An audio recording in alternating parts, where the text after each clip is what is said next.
2/3 የሀገሪቷ ክፍል ኬዎስ ውስጥ ሆኖ ዛሬ እንግዲህ ኦሮሞ የፖለቲካል ክላሶች ያወጡትን እንትን መመልከት ነው። በቃ ኦሮሚያ የሚባለውን ክልል ትራንዚሽናል ገቨርንመንት አቋቁመን መምራት ያለብን እኛ ነን ነው እያሉ ያሉት። እንግዲህ ኦሮሚያም የራሴ ነኝ ካለ አማራ ውስጥ የሆነ ያለውን ነገር እያየን ነው። እንግዲህ 80% የሚሆነው ኦልሞስት በፋኖ እጅ ገብቶ ትግራይ እንትን ሆኖ አዲስ አበባን ይዘን ነው ወደምንጠይቀው። አሁን ይሄ መንግስት ያወጣው አዲሱ ህግ ከዚህ ጋር መሳ የሚሆን ነው። ችግሩ ምንድነው? ልዩነቱ ምንድነው? ያኛው ህግ ፓወር የነበረው ኢትዮጵያ ውስጥ የነበሩ ተቃዋሚ ኃይሎችን ኮንትሮል ለማድረግ ነበር። የሰላማዊ ታጋዮችንና ነፍጥ ያነሱ ኢትዮጵያና አካባቢዋ ላይ የሚገኙትን ታርጌት ያደረገ ነበር ያ ህግ። ያሁኑ ምንድነው? አብሮድ ይሻገርና ከሀገር ውጭ ይሻገርና ባልተመቸ ኮንፈርት ዞን መታገል ያልቻሉ ሰላማዊ ታጋዮች ከሀገር ወጥተው እንኳን ተቃውሟቸውን እንዳያሰሙና በሀገራቸው ላይ ለሚካሄድ ማንኛውም አይነት የዲሞክራሲ ግንባታ አስተዋጽኦ እንዳያደርጉ መሸበቢያ ህግ ነው። ብዙ ሰዎች ባለፈውም እዚህ ቤት ሲወያዩ እንደነበረው እንደ መልካምና ሀገርን የመጠበቅ የኢትዮጵያን ኤግዚስተንሲ ለማስቀጠል ታስቦ የወጣ አዋጅ አድርገው ያስቧታል። ይሄን በዝርዝር በኋላ ላይ በደንብ ለመምጣት በዝርዝር ብናየው ሞስት ጨቋኝ የሆነ በጣም አስፈሪ ምናልባትም ኢትዮጵያ ውስጥ የፓርቲ ፖለቲካን የሰላማዊ ትግልን እንጥፍጣፊ ተስፋ ለዘላለም ይሄ ስርዓት እስካለ ድረስ ሊያጨልም የሚችል አዋጅ ነው። ይሄን በዚህ ልበልና በኋላ በዝርዝር እመጣለሁ። በደንብ ላወራ የፈለኩት ጀነራል ብርሃኑ በቀለ ሰሞኑን የተናገሩት ንግግር አለ። አንተም ሰምተዋል። ፋኖን እንዳይዋጉ አድርገናቸዋል። ያ ማለት ፓራላይዝ አድርገናቸዋል፣ መንቀሳቀስ አይችሉም ነው። ኦኬ፣ አንድ ጥያቄ በመጠየቅ ነው ይሄን መጀመር። እንዲህ አይነት ነገር መስማት ከጀመርን ባለፉት 2 ዓመታት ስፔሻሊ አሁን ኤፕሪል ሲመጣ የፋኖ ትግል ኦፊሻሊ 2 ዓመት ይሆናል። ግን ከዛ ይቀድማል። ስፔሻሊ ሸዋ አካባቢ የነበረው ትግል ከኤፕሪል በፊት የጀመረ ስለነበረ እኛ እስከ ኦልሞስት ከ2 ዓመት መንፈቅ በላይ ሆኖታል ብለን ነው የምንለው። ኦፊሻሊ መንግስት ባመነው ደረጃ ግን ኤፕሪል ሲመጣ 2 ዓመቱ ይሆናል እና በዚህ 2 ዓመት ውስጥ የሀገሪቱ ሃይ እርከን ጀነራሎች የጦር መሪዎች ምናልባት በየወሩ ተመሳሳይ የሆነ ሐሳብ ሰጥተዋል። እንደዚህ አይነት ፋኖን መተነዋል፣ ሱሪ ያስፈትተነዋል፣ አከርካሪውን ሰብረነዋል፣ አመራሮቹን ገድለናል፣ ከዚህ በኋላ እንቅስቃሴ ማድረግ አይችልም፣ ሰላማዊ ሁኔታ አማራ ክልል ላይ ተመልሷል፣ ሰዎች እየተማሩ ነው፣ እየገቡ ነው፣ እየወጡ ነው፣ ቱሪስቶች እንደውም ጥምቀትን ሂዱና አክብሩ፣ ከዚህ በኋላ አገሩ ሰላም ነው። እያንዳንዱ የሀገሪቱ ትልልቅ ጀነራሎች አውርተውበታል። ስለዚህ መፈተሻውም የሆነው የዚህ ሰውዬ ንግግር ከነዚህ ቀድሞዎቹ ምን ይለያል ነው። ምን ይለያል? ምንም አይለይም። ምክንያቱም የሀገሪቱ ኢታማጆር ሹሙን ጀምሮ አሁን እስከ ዛሬ በጊዜያዊነት እስከተናገረው ብርሃኑ በቀለ ድረስ ተመሳሳይ ሐሳብ ነው የሰጡት። እኔ እንኳን በማቀው 1-2 ነገሮች ልንገር። ትላንትናና ከትላንት ወዲያ ቋራ፣ መተማ፣ ይሄ ማለት ጎንደር፣ ምዕራባዊ ጎንደር ያለ ሰፊ አካባቢ ነው። ካሽክሮፕ ኤሪያ ነው፣ የሰሊጥ ኤሪያ ነው፣ ከሱዳን ይዋሰናል። የሀገሪቱ ገቢ ንግዶች የሚሳለጡበት ዋነኛ መንገድ በውስጡ ያልፋል።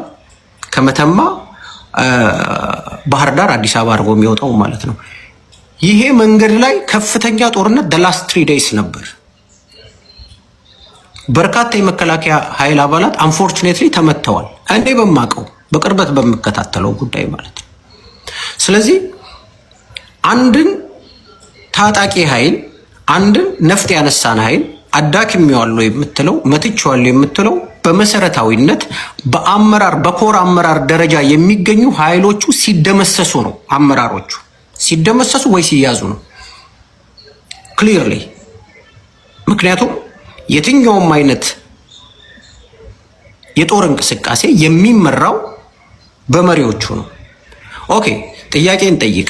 ባለፉት 2 ዓመት ጎጃም፣ ጎንደር፣ ሸዋ፣ ወሎን ጨምሮ የአማራን ፋኖን የሚመሩ ኃይሎች ወይም ደግሞ አመራሮች የትኞቹ በመንግስት ቁጥጥር ውስጥ ሆነዋል፣ የትኞቹ ተደምስሰዋል? ይሄን መመለስ ያስፈልጋል። አሁንም ሲጀመር የምናውቃቸው አመራሮች የአማራን ፋኖ ጦር እየመሩ ነው። አሁንም የስልጠና እንቅስቃሴዎች ይደረጋሉ። ኦኬ አሁንም ፋኖ አዳዲስ ምልመላዎች እያደረገ ነው።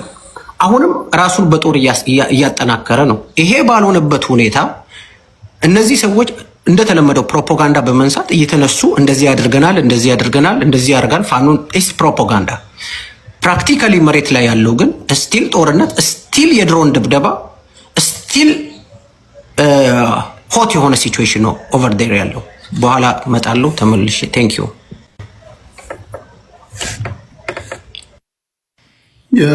ዩናይትድ አማራ ሬዲ ነው?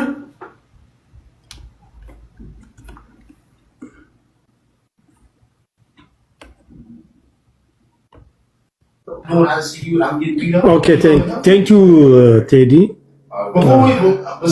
ምንድነው ጨለመብኝ? በጀርባ ጫጫታ አለ። እዚህ ልጆች እያወሩ ስለሆኑ ወደ ስላሉብኝ ነው ድምፅ አለ ብዬ ነው። አመሰግናለሁ ቴዲ፣ እንደተለመደው እድሉንም ስለሰጠኝ ብዬ ነው።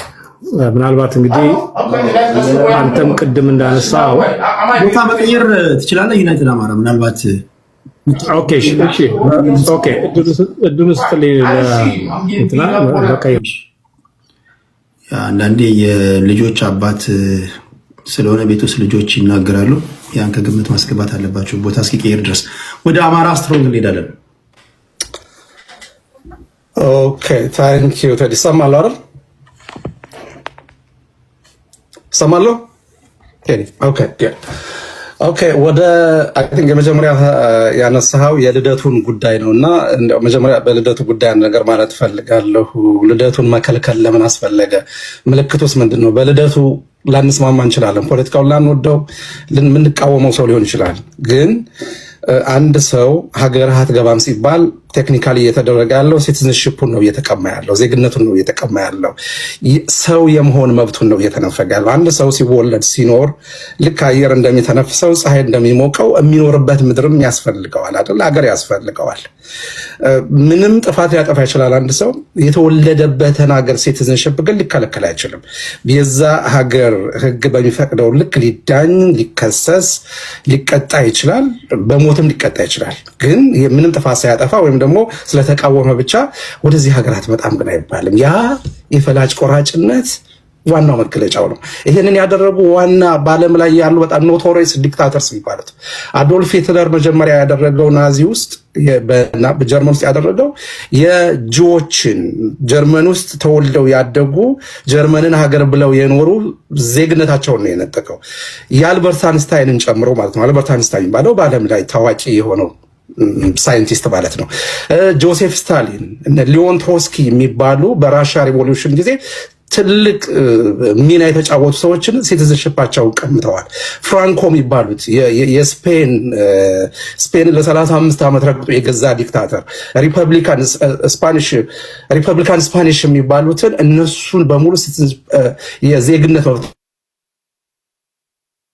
ሪቮክስ ከማድረግና ከሀገር እስከማባረር ሁሉ ደርሷል። እነ ኢዳሚን ዳዳ በቃ በዓለም ላይ አሉ የምትሏቸው ዲክታተሮች ሳዳም ሁሴን የሺያ ሙስሊሞችንና የከርድ ሙስሊሞችን የሲቲዝንሺፕ እንትን ቀምተዋል። ከኢራቅ አባሯቸዋል፣ ነጥቋቸዋል። የመኖር መብት ነው የሚገፈፈውና የዚህ መንግስት መገለጫ የሆነ ነው ያለው ይሄ ነገር። ይሄ መንግስት የሚገለውን ይገላል፣ የሚያሳድደውን ያሳድዳል። እንዳይመጣበት የሚፈልገውን ደግሞ ይሄ ሀገር የኔ ብቻ ስለሆነ ማንም ሰው እዚህ መጥቶ ሊቃወመኝ አይችልም፣ ስለዚህ መግባት አትችሉም ይላል። አጌን ይሄንን እንትን ስል ሰው መሆን ነው የሚያስፈልገው አይደለ? በቃ ይሄንን ለመቃወም ሰው መሆን ነው የሚያስፈልገውና በጣም መተቸት ያለበት ነገር ነው።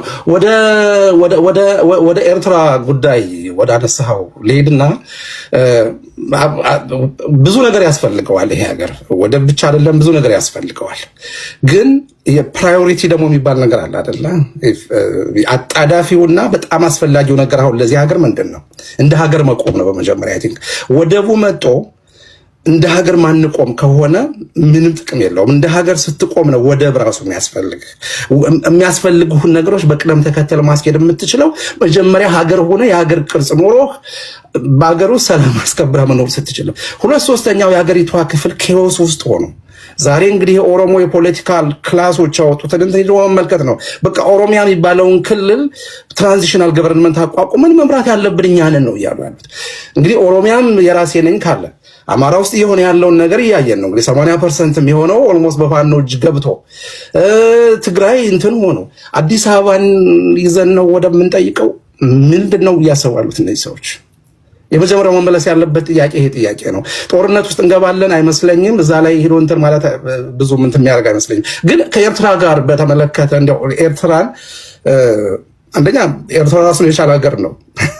ከኢትዮጵያ ጋር ከዚህ በፊት ነበር። አሁን ግን ራሱን የቻለ ሀገር፣ የራሱ የሆነ ኢንትረስት ያለው ሀገር። እንደኛ ዶሮ ወጥ ሊበሉ ይችላሉ፣ እንደኛ ሽሮ ሊበሉ ይችላሉ።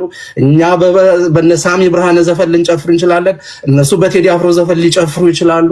ያ ማለት ግን አንድ ነን ማለት አይደለም። የምንወራረሰው ነገር አለ ማለት በቃ በሁሉም ነገር አንድ ነን ማለት አይደለም።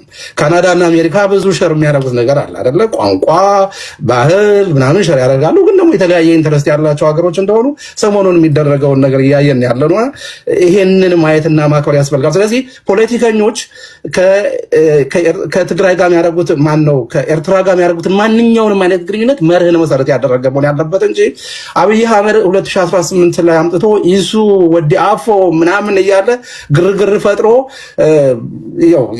አሁን ያሉበት ሜስ ውስጥ እንደከተታቸው እንዳሁን ጥንቃቄ ማድረግ ያስፈልጋል። ይሄንን የሚያውቁ ሰዎች በደንብ መከታተል አለባቸው።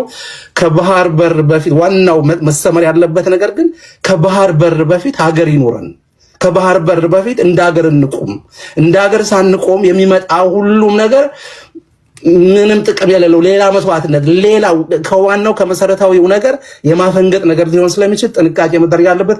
መጀመሪያ የብርሃኑ በቀለ በዳዳ ጀነራል ብርሃኑ በቀለ በዳዳ ወዳለው ስመጣ እንደሱ አይነት መፍትሄዎችን ማምጣት ነው። አይ ፋኖን እንትን አድርገነዋል፣ እንደዚህ አሽመድምደነዋል ምናምን የሚባለውን ይሄ የጎረምሳ ማስፈራሪያቸው ማቆም አለባቸው። እነዚህ ሰዎች የመጨረሻ የተዋረደ መንግስት መሆኑን የምታውቀው፣ የመጨረሻ የረከሰ መንግስት መሆኑን የምታውቀው የራሳቸው ወታደሮች እንኳን የሚሰጡት ምስክርነት ራሳቸው መልሰው የሚክዱ ሰዎች ናቸው እነዚህና ብርሃኑ በቀለ በዳዳ ማለት የሪፐብሊካን ጋርድ ኤሊት የሚባለው እንግዲህ አገሪቷ ኤሊት ፎርስ መስርተናል ምናምን የሚሉት የእሱ አዛዥ የነበረ ሰው ነው።